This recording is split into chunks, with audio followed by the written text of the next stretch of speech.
Moi, l'idée, c'était vraiment de montrer sur un parcours d'une équipe de recherche aussi comment on a utilisé un certain nombre d'outils de l'IA dans nos travaux de recherche pour accompagner nos développements.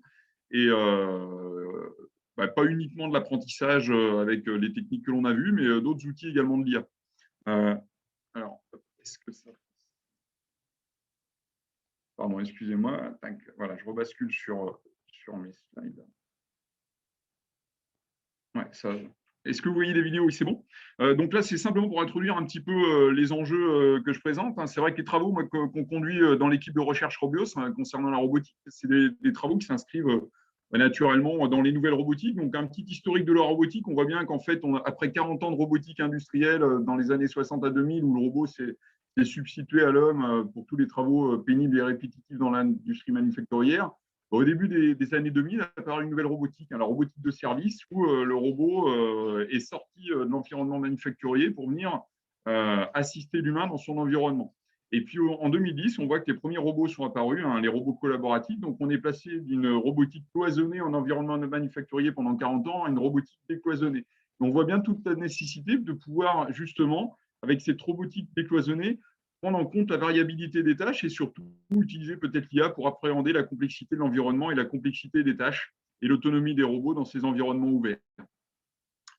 Ce petit slide, c'est simplement pour illustrer en fait les problématiques que l'on rencontre aujourd'hui. C'est-à-dire qu'aujourd'hui, ce qu'on cherche à développer en recherche, c'est justement être capable de sécuriser finalement le processus de perception-action dans la réalisation de tâches complexes. Donc ici, typiquement, on a la nécessité de percevoir en temps réel l'environnement, en l'occurrence ici le visage 3D de l'humain, pour pouvoir en temps réel adapter le comportement du robot à cette perception. Donc on voit bien aussi tous les enjeux de sécurisation et d'intégration de la variabilité de la tâche dans un environnement fortement dynamique.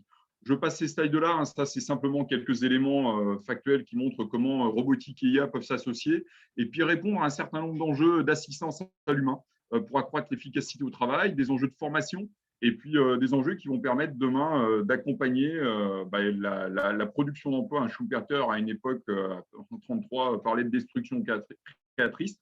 On voit bien aussi que cette robotique associée à l'IA va pouvoir aussi répondre à un certain nombre d'enjeux sociétaux. Je passe sur ces slides-là. Le paysage de la robotique aujourd'hui, finalement, on voit qu'on a historiquement cette robotique industrielle qui permet de faire de la production de masse qui continue d'exister. Mais on a cette robotique de service, robotique militaire, robotique scientifique, robotique domestique, robotique agricole, de transport, robotique médicale, d'assistance à l'humain qui émerge depuis le début des années 2000 et puis qui nous pose un certain nombre de questions et de verrous technologiques et scientifiques auxquels on doit répondre. Et puis surtout, aujourd'hui, apparaît une nouvelle forme de robotique, qui est la robotique collaborative, où en fait, on a besoin en fait, de flexibilité et on a surtout besoin d'avoir des robots qui s'adaptent à la tâche. Alors, la robotique collaborative, c'est quoi finalement? On est passé du poste de travail manuel où l'opérateur travaillait seul à son poste de travail d'un côté, et puis d'un autre côté, la robotique manufacturière où le robot était cloisonné son environnement. En fait, le mix des deux, ça nous permet d'avoir une station de travail collaborative où on va en fait finalement combiner la dextérité, la flexibilité de l'humain et sa capacité à résoudre des problèmes avec la force, l'endurance et la précision du robot.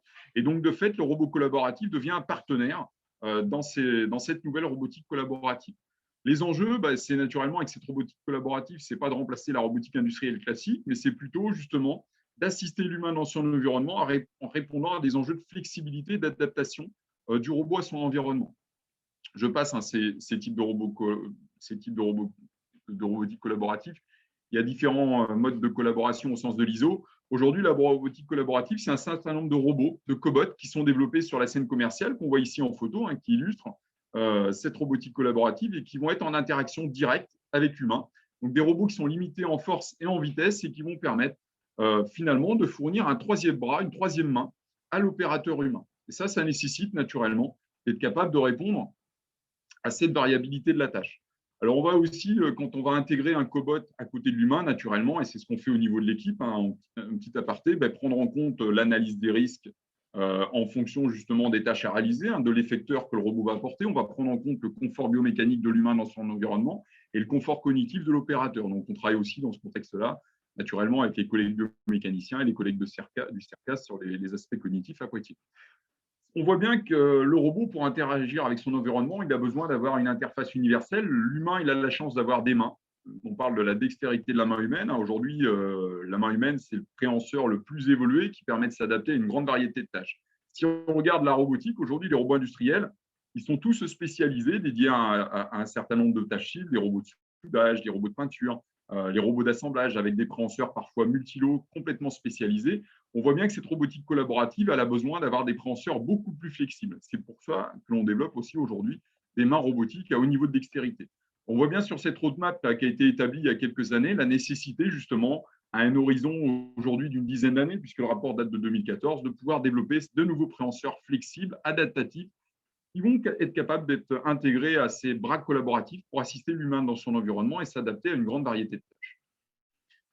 Une centaine de mains académiques ont été développées en recherche depuis une quarantaine d'années. Un certain nombre, aujourd'hui, aucune n'a été transférée industriellement. Donc, ça continue d'être un vrai sujet de recherche, aussi bien du point de vue de la conception mécanique que du contrôle. Et c'est ce que l'on appelle la mécatronique. Et c'est ce qu'on développe, nous, dans l'équipe. On cherche à développer justement des dispositifs mécatroniques complexes pour assister l'humain dans son environnement.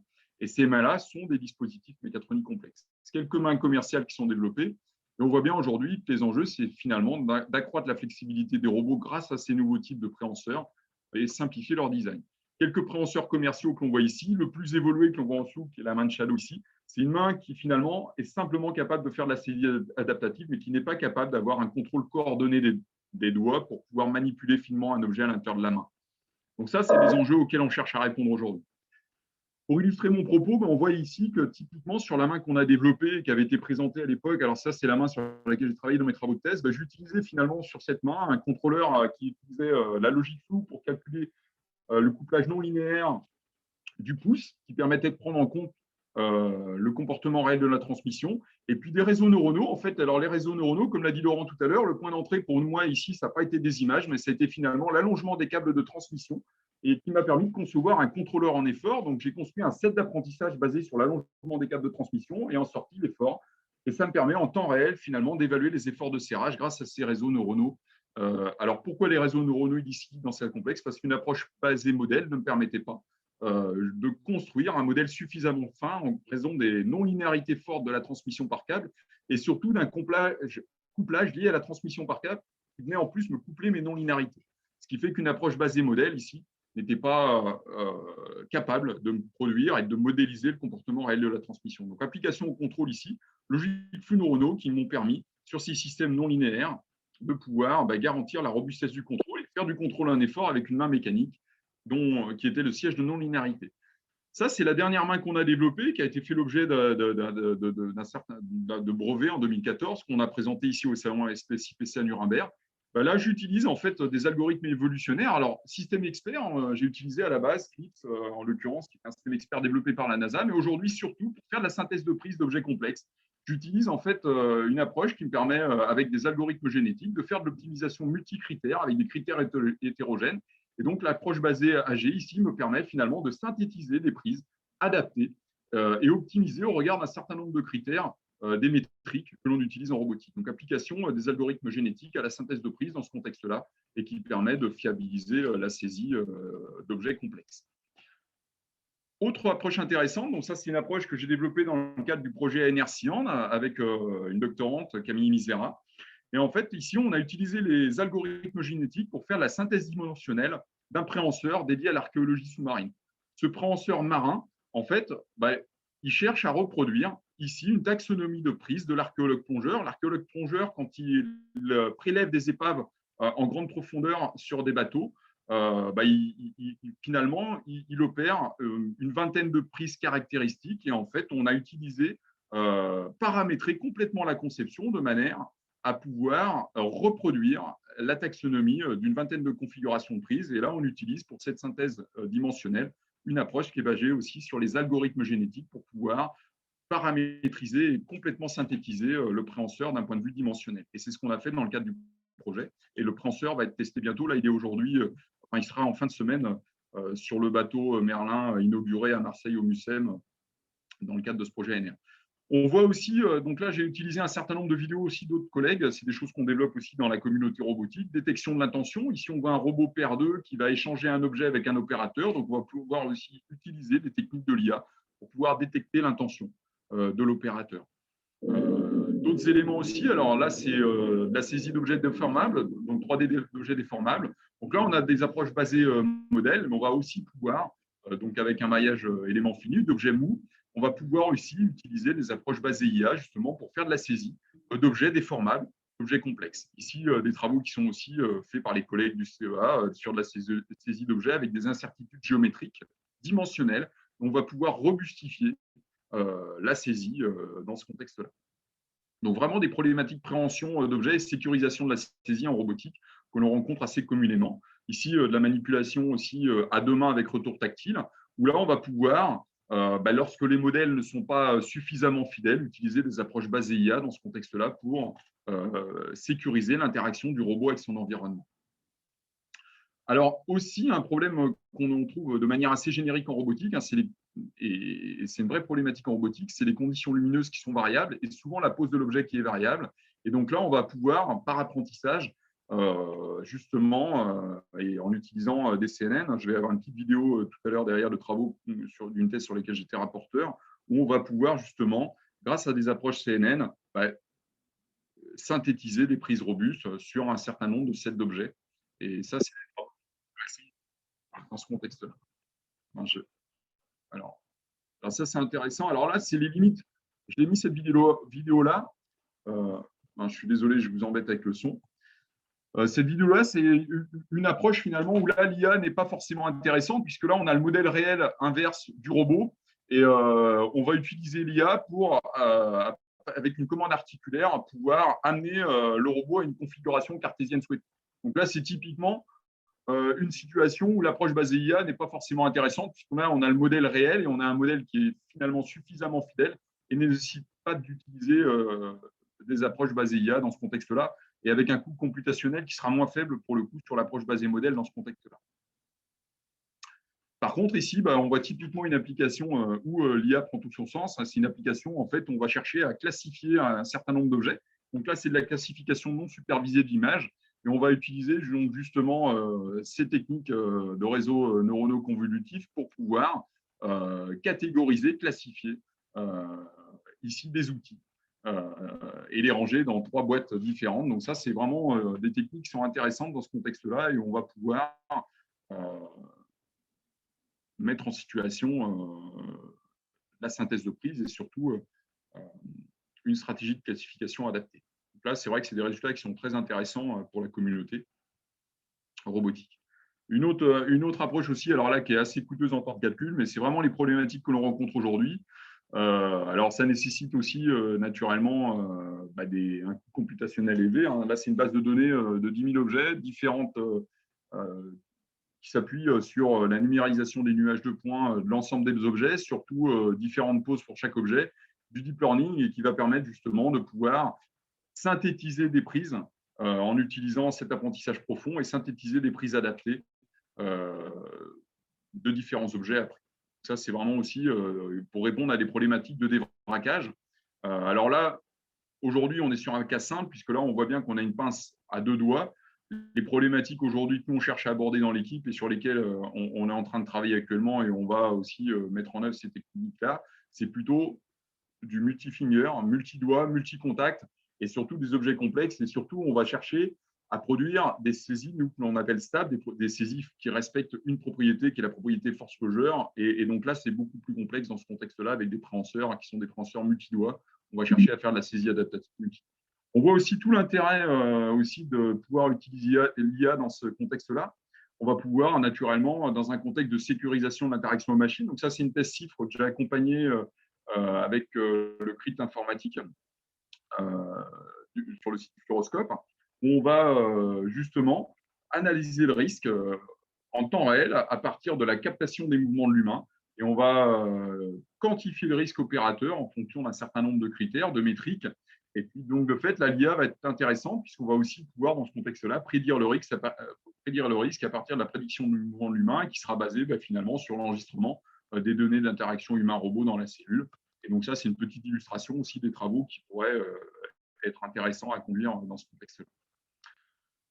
D'autres travaux aussi qu'on a conduits dans le passé, ou des travaux où on a utilisé aussi la logique floue pour permettre de la navigation de robots mobiles dans des environnements fortement encombrés d'obstacles et où on va pouvoir dynamiquement, grâce à un contrôleur flou, adapter le comportement du robot dans un contexte dynamique.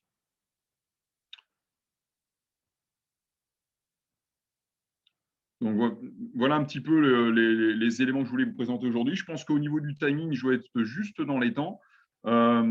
Juste pour terminer, on voit bien ici, typiquement sur ces enjeux, ça c'est un petit slide qui présente aussi les travaux que l'on va conduire certainement demain. On travaille aussi aujourd'hui dans le contexte de la téléopération, c'est-à-dire qu'on a des cellules où on va chercher à distance à téléopérer des mains, en l'occurrence téléopérer la main sous-marine qui a été évoquée tout à l'heure, du projet ANR Cyand.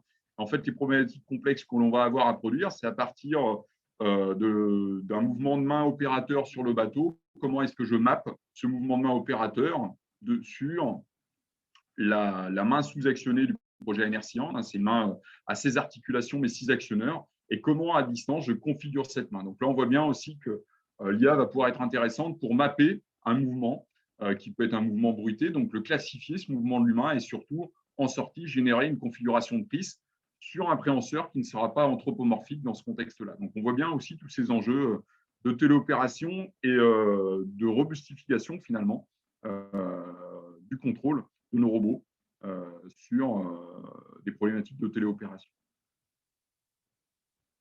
Donc ça, c'est une cellule dédiée à la robotique collaborative qui est installée au laboratoire. On va être capable de faire du contrôle multi-axe, multi-robot, multi-fabricant grâce à un framework que nous avons développé et surtout avec des contraintes de synchronisation temps réel et surtout de gérer la dynamique d'interaction du robot avec l'humain dans son environnement avec des contraintes temps réel qui sont des contraintes temps réel fortes. Parce que là, on a des temps de cycle qui sont des temps de cycle de l'ordre de 4 millisecondes pour répondre à ces enjeux de sécurisation.